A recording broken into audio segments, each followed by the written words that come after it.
Mama Tina, Mama Papa and everyone lived in the buses and the tumble-down shacks. Home sweet home was Jackson's track. If only could I turn the time back, mix with the lovers and the lumberjacks. Listen to the echo of the old broad axe rang through the hills of Jackson's track.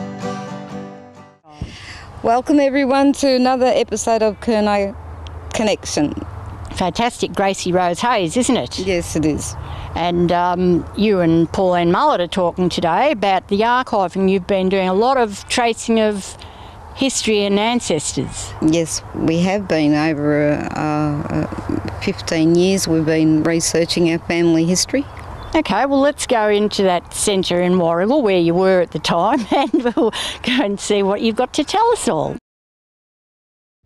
Well, Gracie, I'm pretty impressed at the amount of archival material you've been collecting. When did you start collecting this and who with? It started, I think, with Pauline, who sat down with Auntie Eufy and started to do the genealogy for our family. That was for the native title? No, this was before native title. It was just about getting clear on family members and how they were related. That was Auntie Eufy's sort of inspiration to make sure that the information was passed on. Well, that's a really good idea, and you go right back to when? Well, great-grandmother Kitty was born 1830s. Auntie Eufy remembered back that far that she was present in our lives as our great-grandmother, and she made sure that information was passed on down. Fantastic. So you made some pretty exciting discoveries, haven't you? Yes, along the way we have. It's about telling our story and searching through the books and the history books of where our people were recorded by early settlers, by the missionaries. Fantastic. Now, that piece of paper you showed me before with on the riverbanks, the people that were rounded up and counted on the riverbanks, tell me about that. In 1855, all governments deemed necessary that all people in the country are to be counted. And what was happening in those days is that early missionaries and early settlers were going out and gathering information for governments. Governments were, all Aboriginals in the Gippsland area were under the Border Protection. The Border Protection needed to know who these people were and sort of keep a close hand or keep them handy where they knew where people were. So what they were doing was actually seeking from early settlers where these blackfellas were living on their rivers and staying on the fringe dwellers of their properties. They would then go and do a head count on all Aboriginals, and what they were doing is while they were handing out blankets, because this was the scene at the time when blankets were handed out because of the conditions of Aboriginals. When the blankets were handed out in 1855, 56, they decided to do a head count on Aboriginals within the district. So what we have is we have about 4 lists of Aboriginals that were counted in the Gippsland at the time. Now, some of these Aboriginals that were counted in Gippsland didn't come from here. These people were brought across with settlers when they arrived in this country. What about who are the people from nowhere, or that river they call the people from nowhere, don't they? Well, there are these large listings, and I'll give you an example of the listing of Snowy River, where we had total count of about 40 people listed, but through that 40 people there were identified that these people were not from the Gippsland region. There were certainly evidence to support that these people were from other places like New South Wales. Some people come from Cooling country, Wiradjuri, and some even further. So, well, they would have been driven out by the settlers, wouldn't they? Well, no, a lot of the settlers had brought them on because a lot of these people were stock hands working for the settlers.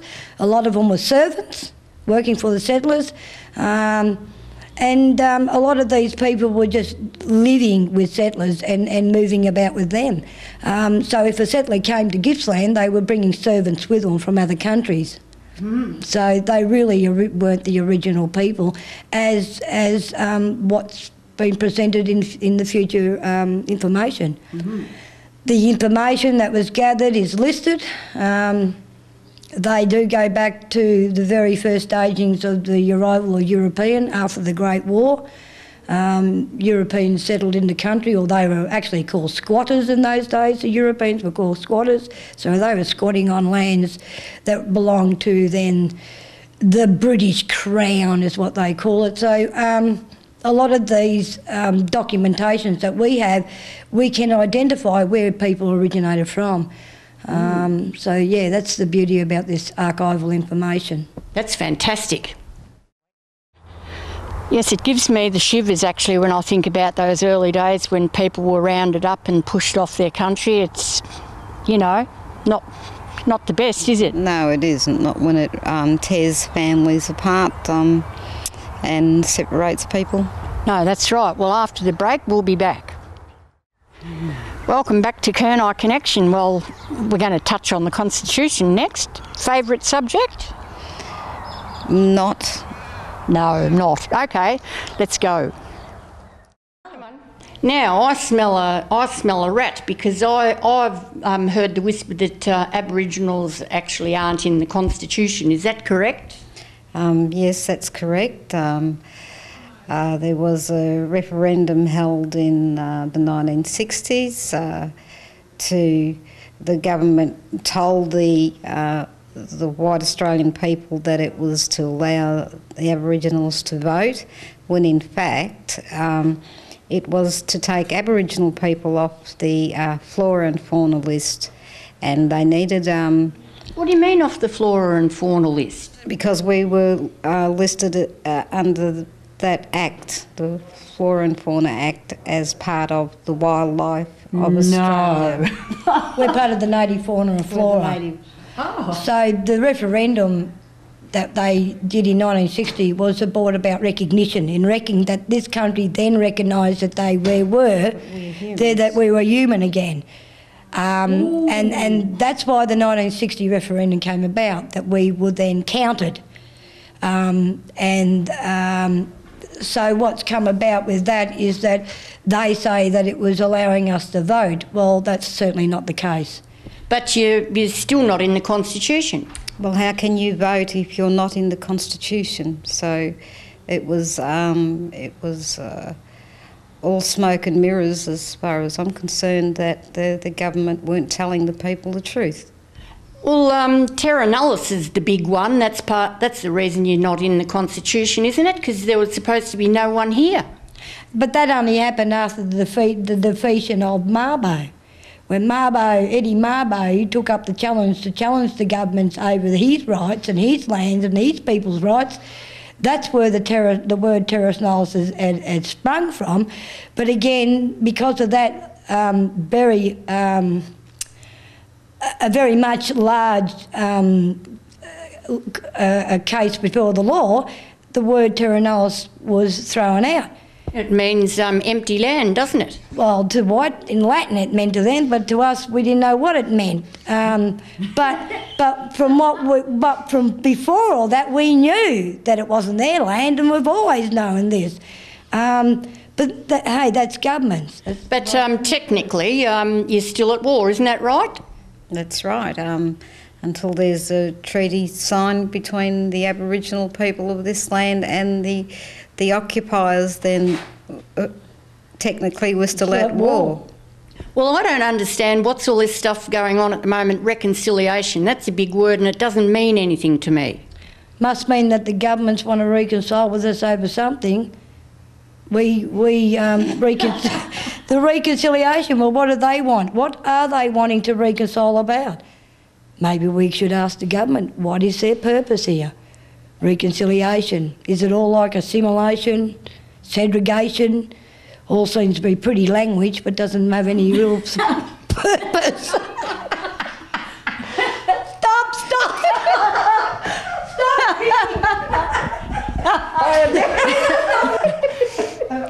All right, You so... edit this, right? Yeah. You make sure she edits it. Just a reminder, right?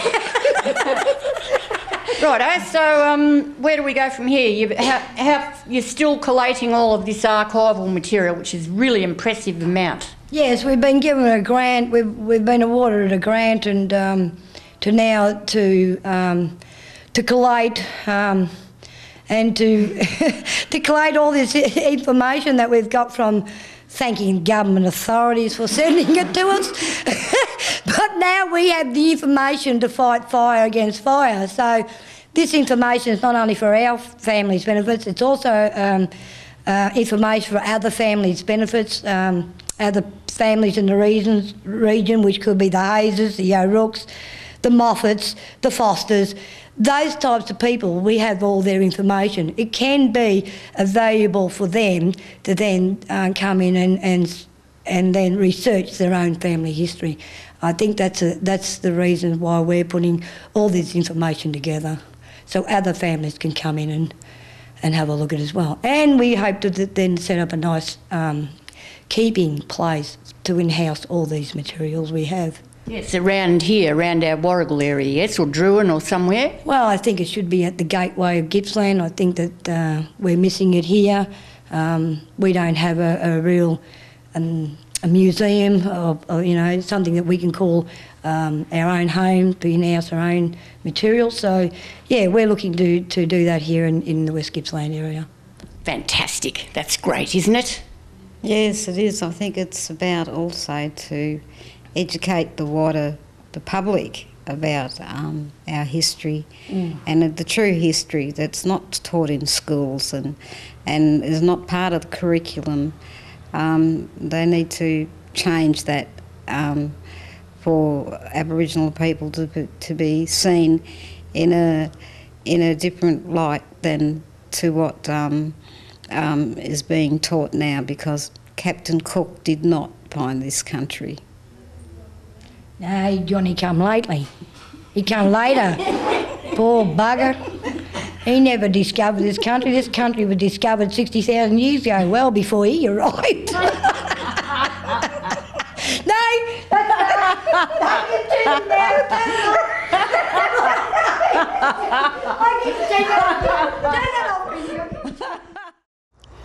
Well, I haven't heard Captain Cook called it a Johnny come lately, but I like that. Yes, there were other people here before Captain Cook got here. Yeah, that's right. And well, it's a shame our ancestors couldn't have just said we're not accepting boat people, isn't it? Yes, that's right. Anyway, your mum's on next, so how good's that? Oh, it's fabulous. Welcome back to Kurnai Connection. This is my mum. Fabulous. We're talking with Auntie Gina Rose today. She's the oldest elder of the Kurnai tribe in Gippsland. Auntie Gina, your father, Stuart Hood, was an activist for Aboriginals, wasn't he? Yes, he was. And what I say, Dad himself originally was born out at Port Albert, out South Gippsland there, what I was told. And then I was sent to family. No, Nan was involved with Colin Hood, who was my grandfather. He possibly was a tribal man too. Kitty Johnson is the eldest grandmother in my family. Lake Tyers was given back to the people as a result of your father and his friends' activities? Yeah, well, they all went and done the marching in Melbourne, and then they still didn't get no rights or anything, like. Then they joined the army then, you know, here in they were out at, what was it, Pakapanya, I think it was. Yeah, and they were there for a while, but they were doing home duties in Australia. They weren't entitled to go overseas to fight for for our country. That's how it was.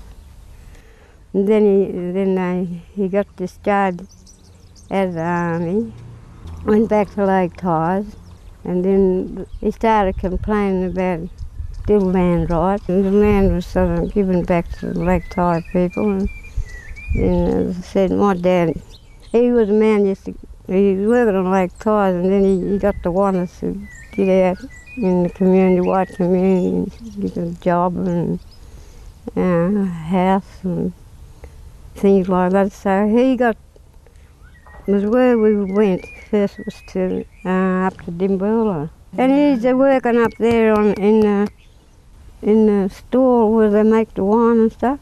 Vineyard, what was it? Vineyard. Yeah, he said they used to tramp on the grapes, with their bare feet. Did he? So they were making it then. Ah. That's where his first job he got up there around that area. And you followed the picking trails, didn't you? Yeah, well, after we left up there, we came back here to Druin, right?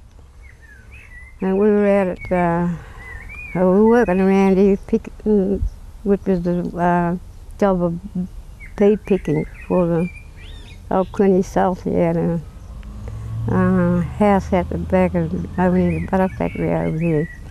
And he's down in Paddy, you know, the Koori people there, us Koori staying there with, on the property, you know. And so we go and pick peas there. And when that season finished, we finished up, we got in touch with who is my brother-in-law, Darryl Tonkin. He got allowed to mill out at Jindavick, out at Jackson's Track. And that was where my dad moved us. He went and got the job, and my brother Reuben and Joyce. And we moved to Jackson's Track then, and they were there working on the mill. And then there was another bloke that put the mill in then, you know. That when Tonkin's mill closed down, there was this fellow from Garfield called, what was his name? He got shot, remember, Joyce? O'Shaughnessy, Roy O'Shaughnessy. Oh, yeah, that's right. Yeah, and they went and were working on the mill in Garfield there. It was on the old highway where they were working, out of Garfield. And did you integrate with white society much in those days, apart from the people you worked for? Yeah, we used to come in and out from Jackson's Track into Druin to do our shopping and things like that. But then most of my shopping was done at Jindavick. Old bloke owned the store up there was old Mr. Pretty. And if we had no money, he'd give us credit, you know, and go up pension day and pay the things. But we had to walk. If they had a delivery, then they started delivering us food to us, our orders, you know, go and see them. They would have been good days, wouldn't they? Yeah, they were good days. Yeah. And now you've followed in your father's footsteps because you're an activist for Aboriginal rights yourself. Yes, that's right. And I mean, he said, you know, because Yuki and I were the ones that started it, you know, going for our land rights. As I said, this is a continuation now. What sort of a life would you like to see for your grandchildren? Well, you know, that we're well off in that position, all my, you know, children and grandchildren. When you're successful with your native title claim and you're given back the prom, what would you do with it? We just let it be as it is. Would you live there? Yeah, I'd like to live there. Yeah, but no, but I'm being so used to being in the town now, you know, we don't mind visiting. About all I'll be doing, you know. Visiting the prom? Because I said we got a claim out there. What would you like the government to do? We want our land back, right? And then another thing is I'd like to see my grandchildren, you know, continuing, going to school and learning more, you know, the grandchildren. What they've got to learn about native title too, because that's sort of what we're trying to educate them on. But I'd like to see if we get the land, you know, get our claims through, I'd like to see the children be involved, in my grandchildren to be involved with it as well. Yeah. And Wilson's prom, yeah. you'd run that as a tourist, partly a Most tourist? likely be still the same as it is, you know, it's only just they need work out. This is where the work, some of the work would be for the next generation, you know what I mean? Ah, work in the... Yeah, they can work out there, whatever they want to do. So. And educate the public in Aboriginal ways and traditions? Yeah. Because we must realise we're civilised now and we've got to abide by the government, more or less. So they give us the education and stuff. The white man's not going to go away. No, that's right. And a compromise is needed, isn't it? Yeah, to be recognised, yeah. That's, you know, that's all I can say for that question. Yeah. Would you like to live in a bark hut again in the bush? Yeah, the days are gone, but it'd be memories if you can go out and stay the night, you know, and have a fire going in the hut. That's part of the memories for me, if I wanted that. Really, eh? I'd like my children to do it, you know. Has your life as an Aboriginal been hard, do you think? No, our life wasn't hard. We had a good life. Mother and father, you know, as I said, when we left the mission, most of our life was spent around this area, you know, Jackson Track. And the land means a lot more to you than the white fella realises, doesn't it? That's right. Of course, it means a lot to me, you know, and my family and the rest of the tribe. The land is like a gold to us. Thank you for talking with us. And thank you too, dear, very much. Well, I bet that took you back, Gracie Rose Hayes. Yes, it did. And she's been gone for a while now. I know she has, but how loved has Auntie Gina Rose been round here and still? Yes, she's very well thought of. Well, you must be proud. I am. I am very proud of her. Well, we'll all see everyone again next week, won't we, for another exciting episode of Kurnai Konnection. Civilization's moving along. Jackson's Track has long since gone. It's gonna live in my memory. Home for my mama and my papa and me. If only could I turn the time back, mix it with the lovers and the lumberjacks. Listen to the echo of the old broad axe, rang through the hills of Jackson's Track. Who? Captain Cook. Well, Captain Cook, I've never heard him called a Johnny come lately, but I like that. Are we talking or what? Yeah, we are.